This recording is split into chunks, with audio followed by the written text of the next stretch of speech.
नमस्कार। पॉलिटिकल डब्बा में आपका स्वागत है और आज हम बात करेंगे भारत नेपाल सीमा विवाद की। भारत नेपाल के जो संबंध हैं वो शुरू से ही काफ़ी मजबूत रहे हैं और नेपाल की राजनीति जो है भारत के प्रभाव को स्वीकार करती रही है। किंतु जो पिछले दिनों नेपाल में चुनाव हुए थे उसके बाद जो नई सरकार आई है वहाँ पर वो लेफ्ट पार्टी की सरकार है और केपी शर्मा ओली नए प्रधानमंत्री बने हैं। उसके बाद से पिछले दिनों में कुछ खटास नजर आ रही है। हाल ही में भारत के लिए स्थिति उस समय असहज हो गई जब नेपाल द्वारा आधिकारिक रूप से नेपाल का नया मानचित्र, जो राजनीतिक मानचित्र है, वो जारी किया गया है और उसमें उत्तराखंड के कालापानी, लिम्पियाधुरा और लिपुलेख को अपने संप्रभु क्षेत्र का हिस्सा उन्होंने बताया है, जो कि अभी तक भारत उसको अपने मानचित्र में दिखाता आया है। विदेश मंत्रालय, जो भारतीय विदेश मंत्रालय है, उसने नेपाल के नए जो मानचित्र को है उसको मतलब प्रैक्टिकल ना बताते हुए कृत्रिम बताया है और भारत के लिए उसे अस्वीकार्य बताया है।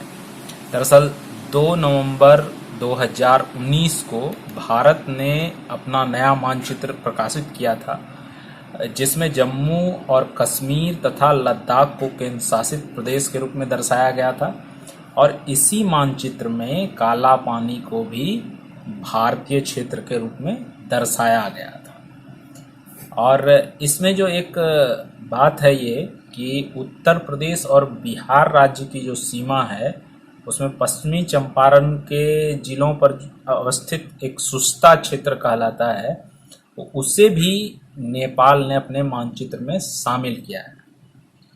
नेपाल का इस मामले में दावा है कि भारत ने इस क्षेत्र पर अतिक्रमण किया है और भारत को इस क्षेत्र को तुरंत खाली कर देना चाहिए।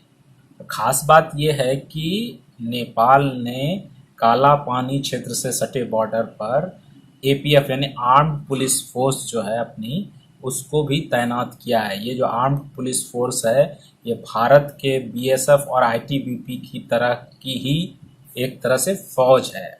ये मामला, जो विवाद जो दरअसल उठा वो है कि 80 किलोमीटर लंबी एक सड़क जो है कैलाश मानसरोवर यात्रा के लिए, वो भारत की सरकार द्वारा लिपुलेख धारचूला मार्ग का उद्घाटन भारत की सरकार द्वारा किया गया और इससे नेपाल ने एक तरफा गतिविधि बताया। विरोध को आमतौर पर यह माना जा रहा है कि ये चीन का असर है, क्योंकि जो लिपुलेख है वो एक्चुअली में नेपाल, भारत और चीन तीनों सीमा से जुड़ती है।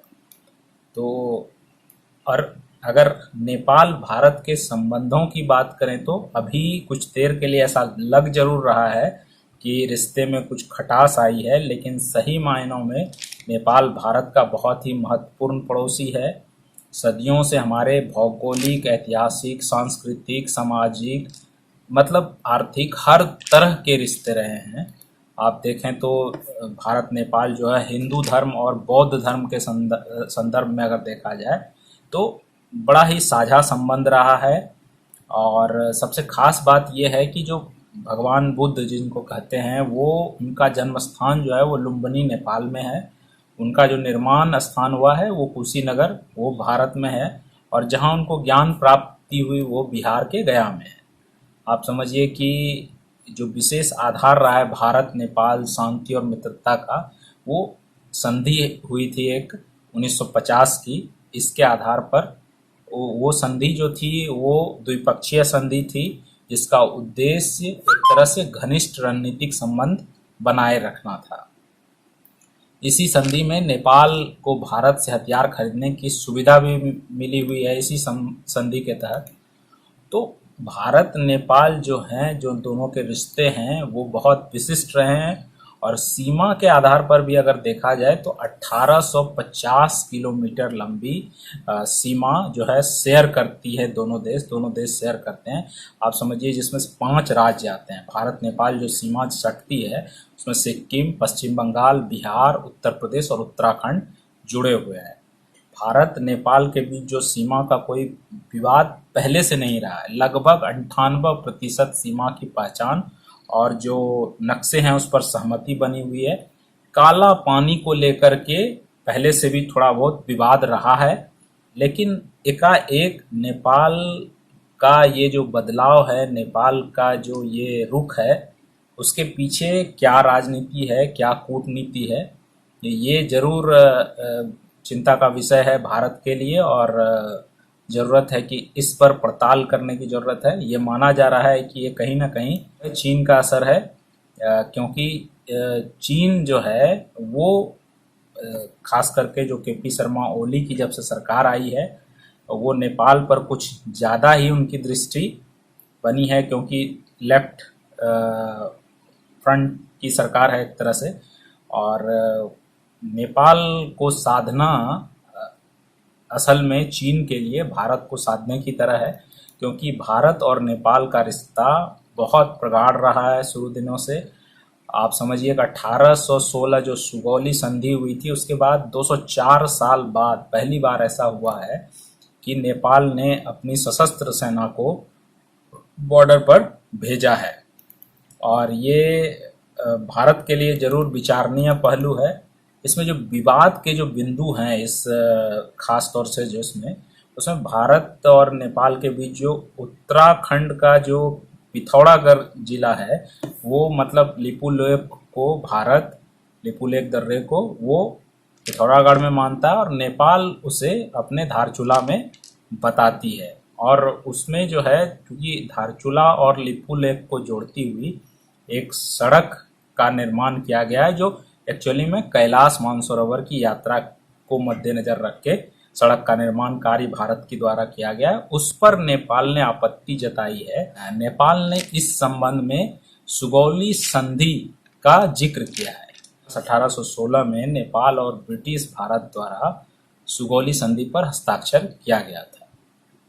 और यानी महाकाली नदी को एक तरह से उस संधि में बॉर्डर बताया गया। जो इस बिगड़ते रिश्ते में जो भारत की जो भूमिका रही है, वो एक सबसे बड़ी बात ये रही कि भारत ने नवंबर में अपना नया मानचित्र प्रकाशित किया था, जिसमें कि भारत ने खास तौर से उसमें काला पानी को भारतीय क्षेत्र के रूप में दर्शाया था। और भारत नेपाल विवाद में एक तरह से इस मानचित्र ने, एक तरह से कहिए कि विवाद की शुरुआत उस मानचित्र के बाद ही सामने आई थी। नेपाल वर्ष 2017 में चीन की वन बेल्ट जो वन रोड परियोजना है उसमें शामिल हुआ था, परंतु भारत नेपाल पर इस परियोजना में शामिल ना होने का दबाव बना रहा था। भारत द्वारा इस तरह का दबाव नेपाल को पसंद नहीं आया। इस घटना ने भारत की बिग ब्रदर वाली जो छवि है उसको स्थापित किया और कहीं ना कहीं रिश्तों में थोड़ी कड़वाहट सामने आई। और इस तरह के कई ऐसे मुद्दे रहे हैं, और खास तौर से भारत का रुख जो है मधेसियों को नेपाल में नागरिकता का अधिकार दिलाने को लेकर हमेशा से रहा है। तो इस तरह से और मधेसियों के प्रति खास तौर से जो केपी शर्मा ओली की सरकार है, वो उसके प्रति रुख उनका थोड़ा नकारात्मक रहा है।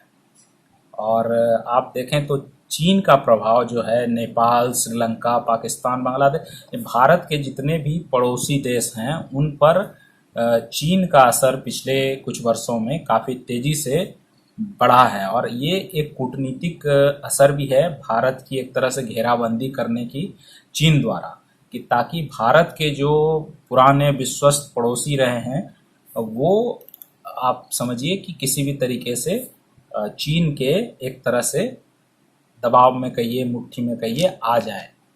भारत के लिए नेपाल का महत्व ये है कि वो हर तरह से, मैंने जैसा पहले भी कहा कि सामाजिक, सांस्कृतिक, धार्मिक हर तरह से नेपाल भारत का एक विश्वस्त पड़ोसी रहा है। और भारत हमेशा से नेपाल के प्रति एक उदार भाव रखता आ रहा है। लेकिन ये कहीं ना कहीं छोटे छोटे विवाद एक तरह से रिश्तों में कड़वाहट पैदा हो रही है। नेपाल सरकार ने स्पष्ट किया है हालांकि कि जो भी मुद्दे का हल होगा वो कूटनीतिक तरीके से ही होगा। और ख़ास तौर से भारत को भी अपने विदेश नीति की समीक्षा की ज़रूरत है ऐसे समय पर। ख़ास तौर से ये सरकार जब से आई है, इसकी विदेश नीति ऐसी रही है कि बोलने के लिए कुछ और लेकिन जो उसका परिणाम है वो कुछ और नज़र आता है। हकीकी तौर पर स्थितियां रणनीतिक लाभ हानि के मद्देनज़र आप देखें तो आप अपने पड़ोसियों से, जिनके साथ आपके हजारों किलोमीटर का रिश्ता है, हजारों किलोमीटर का जुड़ाव है, उनके साथ आपके रिश्ते अगर खराब होते हैं तो ये कहीं ना कहीं एक रणनीतिक चूक जरूर मानी जाएगी।